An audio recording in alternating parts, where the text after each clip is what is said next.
What's up, everybody? It's Chris from Grounded Beef. So I'm playing around with new microphones, but it's not working out too good. The first day I got them to work, and now I can't get them to work. So I still have to figure that out, but I'm gonna figure it out. So I'm in the store. I gotta put an order together for meat, and I thought it would be a good time to touch on more of what this channel's about. I mean, it's about building wealth, but it's also about, maybe speaking up for small farms.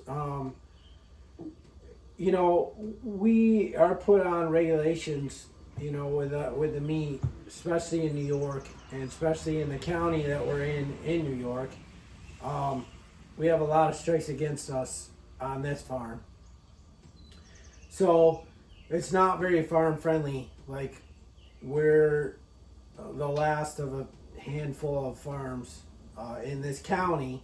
The state has a ton of farms, but anyway, so our meat regulations are, extremely hard for us. The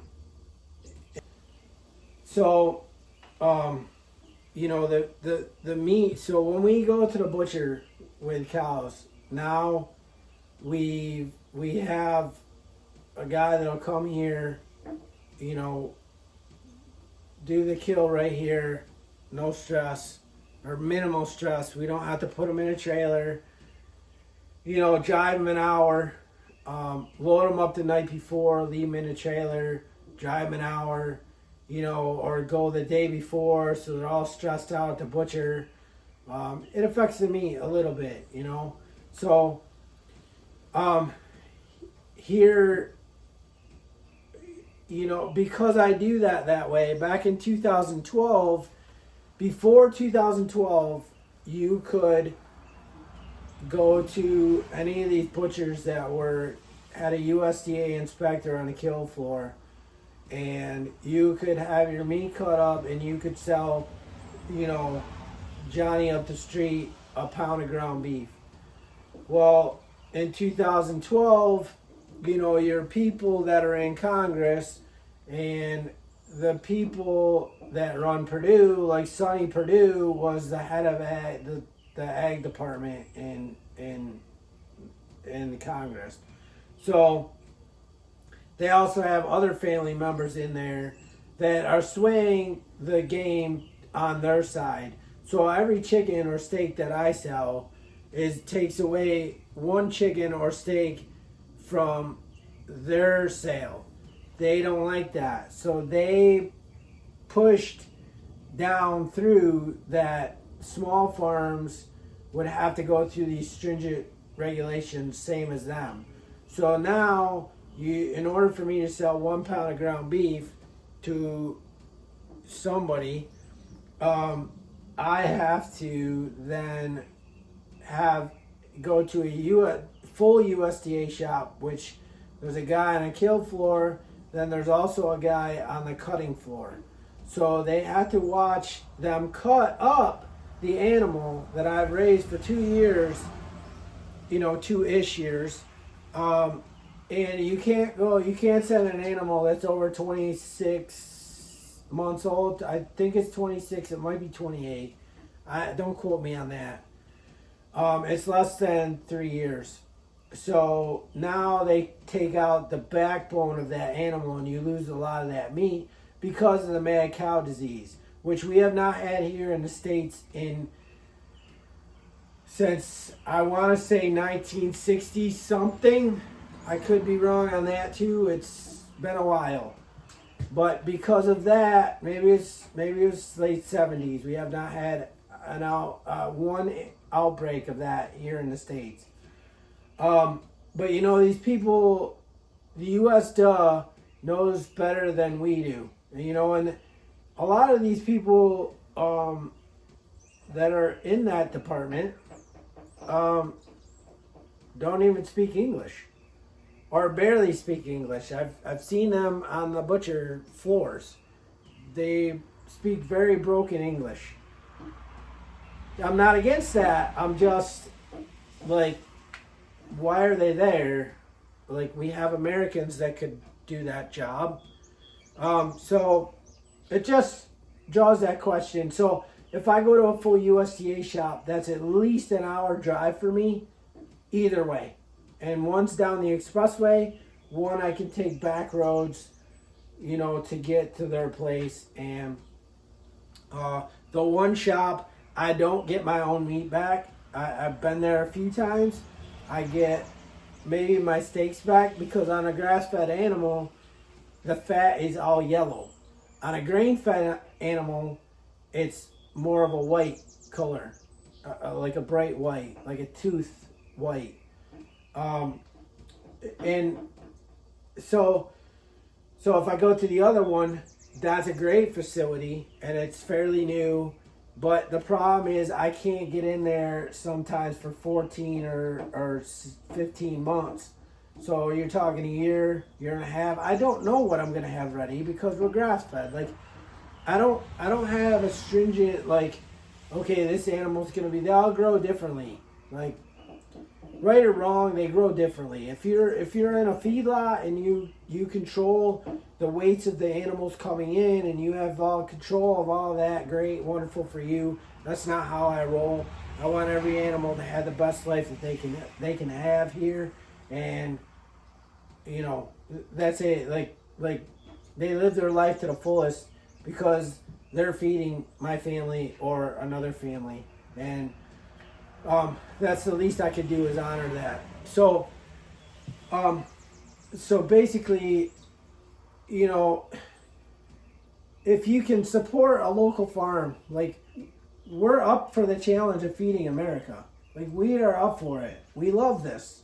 We love to get up every day. We love to go out and be with the animals. We love to raise meat, good quality meat, to go to our neighbors, friends, family, none of which buy meat from me. None of my neighbors, none of my family, and none of my friends on a consistent basis buy good quality meat from me because I don't know why. It's easier to go to the store. I've heard several people say we want to stop supporting our local grocery store and we want to support the local farmer. They come in here, they buy a bag full of meat, then I don't see them either ever or until there's a pandemic and everybody needs something. So, that's kind of how this works. I have really, really consistent customers that I've built relationships with. They're amazing people. I love them. They know what they're buying from me. They'll call me out if I use a different butcher. They'll be like, that's not your meat. So the one butcher that I don't get all my meat from, they'll take whatever animals they did for that day. So say they did, they're a pretty big facility. So say they did 4 or 5 cows that day. They'll take and throw all the scraps that's going to be ground up. They'll throw it all in the middle on a big table. And then they'll run it all through the grinder. So I'm getting that, 14-year-old dairy cow that's the meat's no good. And then I get, a grain finished animal that's from some other farm, and I get some other, maybe a bull that was just sent for ground. Like he goes in there, and you get all these cows put on a table, and they run it through the grinder, and expect nobody to notice that. Well, if you eat grass fed as much as we do, you notice that, and as much as my customers do. So they call me out at it, and I have no way to prove that. Like I call them up, they just laugh at me. It's a constant battle with the butchers, especially if they have a meat case. Dude, I would not go there because this butcher they both do, but this butcher has a meat case and he sells meat. Well, he's taking some from me. You could say he's not. He's taking some of the good cuts from me, from the next guy, the next guy, the next guy. Pretty soon he's got a full case of meat. Like, they buy some animals, but you can't tell me that they buy all of it. Like, and my yield went up considerably when I went to the other butcher. That's how I know he's straight up a good man. That's why you can't get into that butcher for 14 months. The other one I could call up and probably get in there in 2 weeks, maybe 3 weeks. But if I go to him, then it's all labeled right, so I can sell it to anybody that walks in here. Right now, anybody that walks in off the street, I have to basically interview them for a job to see if they're going to blow me into the USDA guy.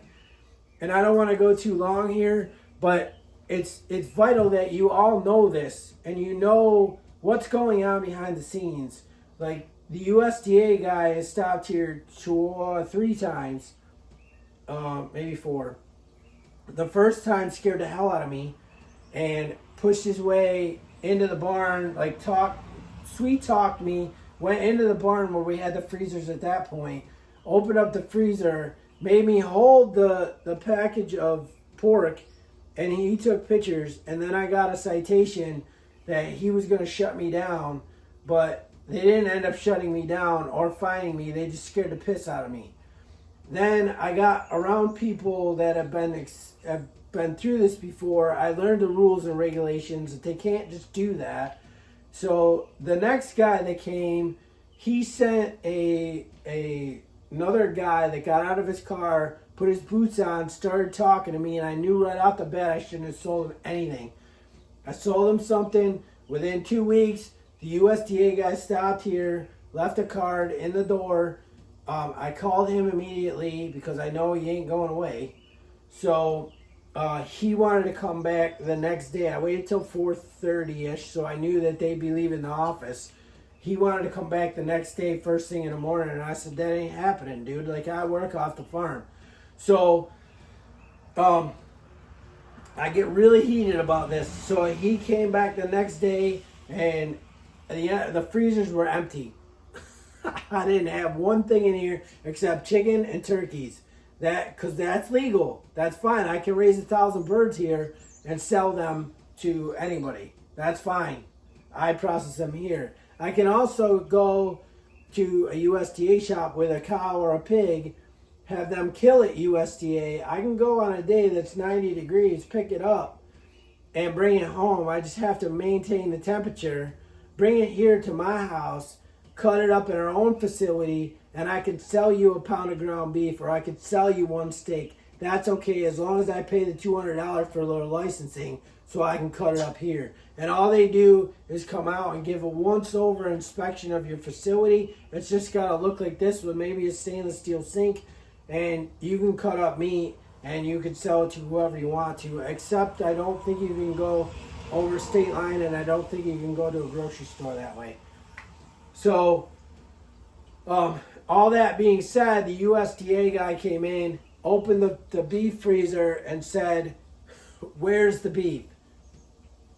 Okay, I'm kind of a smarty pants, so all I could do not to ask him if he worked for Wendy's.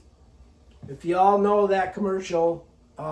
So anyways, we had a big, long discussion, a little heated, and he tried to get in here. If the door was not locked, he would have been in here and shut me down. And I told him this was private property, and all the meat that I had in here was in the back of my truck when he pulled in the driveway. I took it to all the work in coolers, and it happened to be cold enough that day. And I brought it back, and it sat right outside the door when he asked where the beef was. And the truck was full. It had all the beef and pork in there. So now I'm really sketched out. I don't want anybody here to blow me in. Like, I don't make a lot of money from this. I just love, this is my passion. This is what I love to do. So, I just want you all to be aware of what goes on behind the scenes. Like, get to know a farmer. Make relationships with these guys. Make them, help them to succeed. Help them to break through these rules and regulations that are completely asinine. You got Purdue and Tyson and Cargill all dragging cows through the crap because they got thousands of cows that they kill a day, and they're dragging them through their feces, dragging them up the ramp, and that's okay. Like, that's good. There's not one incident that I can really say I know about. You have to check with like Joel Salatin. But on a small farm, the amount of incidents that happen is very minimal. But yet, every week or two I get a report on my ag thing that says there's an E. coli outbreak. There's a recall of tens of thousands of pounds of ground beef. There's a salmonella outbreak on chicken. Like, they're recalling several hundred pounds of chicken nuggets. Everything kids eat, and there's these recalls all the time. So, like, that really burns my butt. And the Prime Act is in Congress, just sitting there on the table collecting dust. They won't pass it. If they do pass it, that's on a state, federal level. Then we have to wait for our state, which New York is probably not going to pass that because they don't care about that. So they're if it passes the country, the federal, then we have to wait for the New York State to pass that. So basically, the end result is I would like my own butcher shop here. I have more control over everything. I'm working towards that goal. But I just want you all to be aware of that. I hope you stay to the end. I hope to bring you more of that goes on the back end as a small farm. The crap that we have to go through in order to just do this. It's just not fair. Like, it's apples to oranges. So I hope you got something out of this. If you stayed to the end, I really appreciate you. And I love you all, children, all of you, my grandchildren, every one of you. It was just a bad day, and I still love you. With that being said, get to know a farmer, change their life, and I will see you on the next one.